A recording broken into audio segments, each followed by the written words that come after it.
This is my macro keyboard. Right now it's tangled mess of wires on the breadboard. But in this every key works. The OLED response and the firmware is solid. In the next few weeks, all of this is going to become a PCB and a 3D printed case. Let me show you how I got here and where it's going.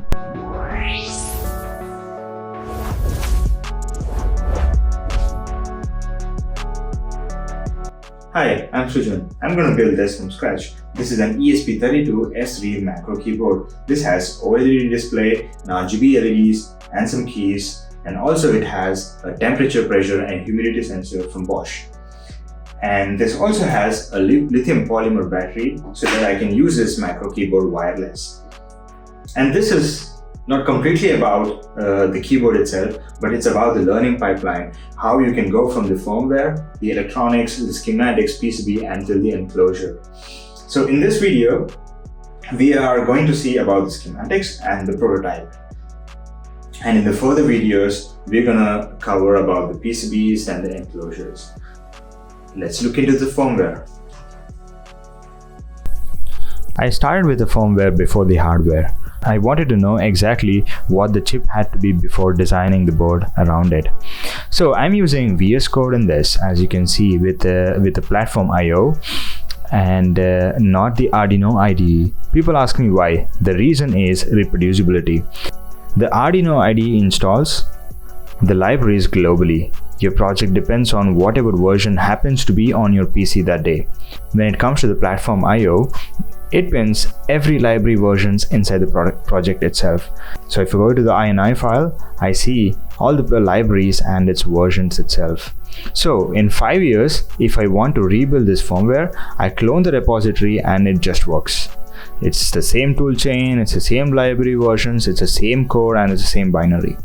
That matters for any project you actually want to maintain. I've also downloaded the libraries locally in my project, so I wouldn't have a problem in the future. And also, the VS Code lets you run the cloud code as a coding assistant right in the same window, which speeds up so I can speed up my time on the parts what actually needs thinking. When it comes to the VS Code and ESP32s, I have to give credits to some of the YouTube videos which I followed and learned, like Garage Tinkering, Drone Bot Workshop, and UriR.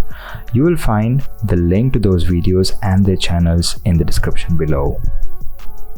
Now, let's get into the hardware part of it, the schematics. The schematics is in KiCad, and which has a few hierarchical sheets covering the MCU, USB, power, switch matrix, and the other peripherals. And also another very nice video from the channel Vincent about the KiCad professional template to make this project look a bit organized, and the link to this template is in the description. The piece I want to show you is the power management section because it's the one I haven't tested yet. The board has to handle 3 scenarios cleanly here: the USB powered, the battery powered, and the battery charging while the USB is connected. So a TP4056 charges the LiPo battery when the USB is connected, and a MT3608 boost converter takes the battery up to 5 volts when the USB is unplugged. And an AP212K, that's LDO, that's a low dropout, that is to give a clean 3.3 volts for the ESP32 and its peripherals. The PRTR50, that's nothing but the ESD IC, which has to be connected on the data lines of the USB. And there's a voltage divider near the battery, which is used in the firmware for reading the battery levels, and it shows on the OLED. Now here is the thing. So I prototyped on the breadboard with the ESP32-S3 dev kit, and it has its own power circuit and not with the power circuit you see here on the screen. So which means the dev kit, we know that it has a very good USB and its own power section. So I could directly start with the firmware development and prototyping to see if the concept would work with this ESP32-S3. So I don't have to worry about the power section before. So we all know that when we are working on such a project, researching, looking online and learning new things and trying it out, the firmware box and the hardware box at the same time, it's a debugging nightmare for us, and solving them is a series which actually keeps us busy and curious. Which brings us to the learning part of the project. The things I couldn't do 6 months ago that I can now is design PCBs and schematics. Look into the data sheets. This project exposed me towards using hierarchical sheets instead of one chained page that nobody can read. Sharing a single I2C BUS across devices with the different address rules. And another which I learned the hard way was splitting the FreeRTOS task across the cores, because ESP32-S3 has 2 cores, without breaking the Bluetooth connection, because ADC2 shares the hardware with the Wi-Fi and Bluetooth radio. So every analog read has to go through ADC1, which I found the hardware as I mentioned. Then using the level shifter as the RGB LEDs, that is WS2812B LEDs, want 5-volt digital signal, or I can say the data signals. So there is another IC as a level shifter which I used between the ESP32 which uses 3.3 volts GPIOs and the RGB LEDs. And honestly, the biggest one is the reading data sheets like the source of the truth.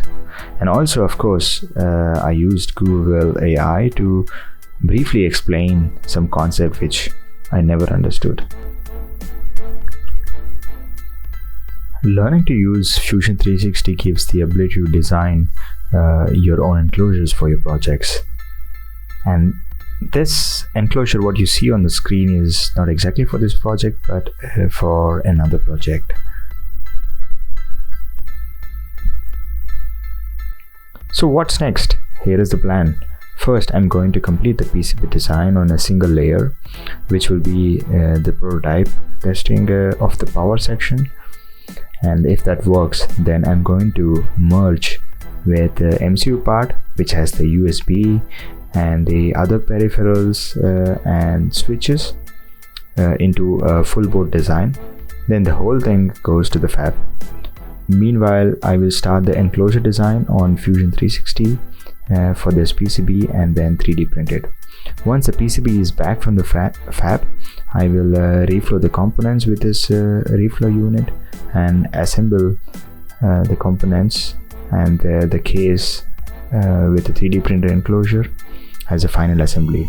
There's probably a few more videos, like one for the power PCB, one for the full board, and one for the case and the final assembly. If you want to follow, then subscribe, and I will see you in the next video. And if you have done a PCB power section before and you already see something I'm about to get wrong, the comments are wide open. Thank you for watching, and see you in the next video. Bye bye.